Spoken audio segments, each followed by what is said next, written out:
The preamble to the rules of professional conduct tells us that a lawyer is a public citizen having a special responsibility for the quality of justice.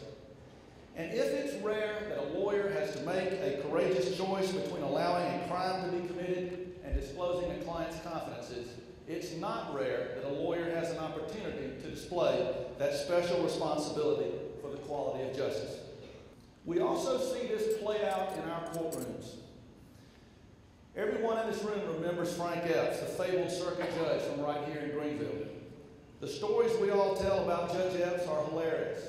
They describe a personality we will probably never see again and an era of the law that we will almost certainly never see again. But the reason these stories are about Judge Eppes is not because Judge Eppes was funny, not because he was a unique personality, and not because he lived and worked in an era that we will never see again. There are many reasons that Judge Eppes will always be revered, even by those who know him only by his stories. But one of the major reasons is that his life embodied a dedication to the duty of a lawyer to fulfill that special responsibility for the quality of justice. Several years ago, I was trying criminal cases in Greenville. A man had been charged with a very serious crime. The state had offered to resolve the case by allowing the man to plead guilty and receive a sentence of 9 years out of the 20 that he faced. The state had made it very clear in writing that in order to accept the offer, he had to have accepted it by the deadline, a deadline that had long since passed by the time the case was called for trial. The defendant had not accepted the offer because his lawyer had never told him about the offer. The deal had been withdrawn and the case was placed on the trial docket. He had done it. He had committed the crime. He had shot his ex-girlfriend's new boyfriend in the gut. The defendant pled guilty that morning, and I felt compelled to give him the sentence of 20 years.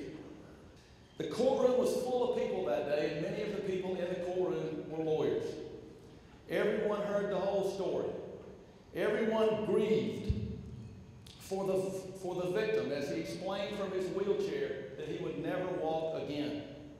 Everyone raged at the defense lawyer as it became clear that he had failed to communicate something so important to his client as this offer. And everyone struggled with which of these terrible injustices should more forcefully guide my sentence.